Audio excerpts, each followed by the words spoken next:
नमस्कार प्रणाम भोजपुरिया भैया लोग और सब बताएं कैसे बानी रुआ सब है। उम्मीद करतनी रुआ सब ठीक ठाक होखब भैया और हमहू फर्स्ट क्लास बानी। तो स्वागत बाटे आप सबके राइटर विजय बागी के चैनल पर। आज उपस्थित बानी रुआ सबके बीच में लेके नवरात्रि स्पेशल विदाई गीत देवी मैया के। बहुत बढ़िया गीत लिखले बानी और दिल से बताओ तनी भैया कि एकर नया म्यूजिक बनवा के अब बढ़िया ढंग से कोरस करवा के गायकी कर दी तानी तो गाना 100% नवरात्र में बाज जाई भैया। तो चलिए देर ना करते हुए मैटर के शुरुआत कर लिया कि आखिर कैसे गावे के बा, का एकर धुन बा, का लय बा।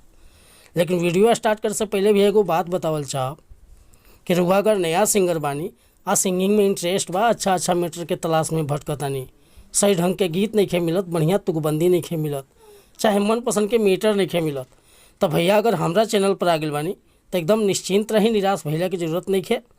रुआ जैसन भी मैटर चाहत होकब लिखवावे के बड़े भैया बिल्कुल उचित चार्ज पर हुआ कि फर्स्ट क्लास के गीत मिल जाए। कहा कि हम हर तरह के गीत लिखे नहीं, हिंदी में भी, भोजपुरी में भी, ट्रैक पर भी और नया सॉन्ग भी, कोनो प्रकार के metre, romantic song, love song, sad song, orchestra song, भक्ति भजन, चाहे धोबी गीत, पूर्वी गीत, हर तरह के गीत लिखे के मतलब अभ्यास बाटे।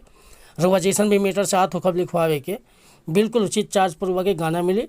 और हाँ, गाना में कोनो प्रकार के शिकायत ना मिली, तुकबंदी कहीं खटकी ना, गाँव में कहीं परेशानी ना हो। तो एक खतरा कॉल चाहे आपकी चैनल पर पहली बार आए लोग तो चैनल के सब्सक्राइब कर ली, बेल आइकन प्रेस कर ली। और हाँ, कोनो भी प्रकार के मैटर लिखवाओ होके तो बेहिचक रुआ कॉल या व्हाट्सअप कर सकता है। डिस्क्रिप्शन में हमारा नंबर बाटे। आज के गाना के धुन बाटे एगो पवन भैया के बड़ा बढ़िया गाना ट्रेंड के लिए बा कि रात खेतों में बिताई तू आई नहीं, हिंदी गाना एगो ट्रेंड के लिए बाटे, वह धुन बाटे।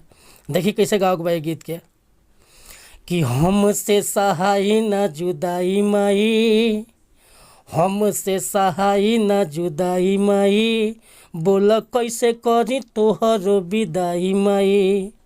हमसे सहाई न जुदाई माई, बोल कैसे करी तोहर विदाई माई।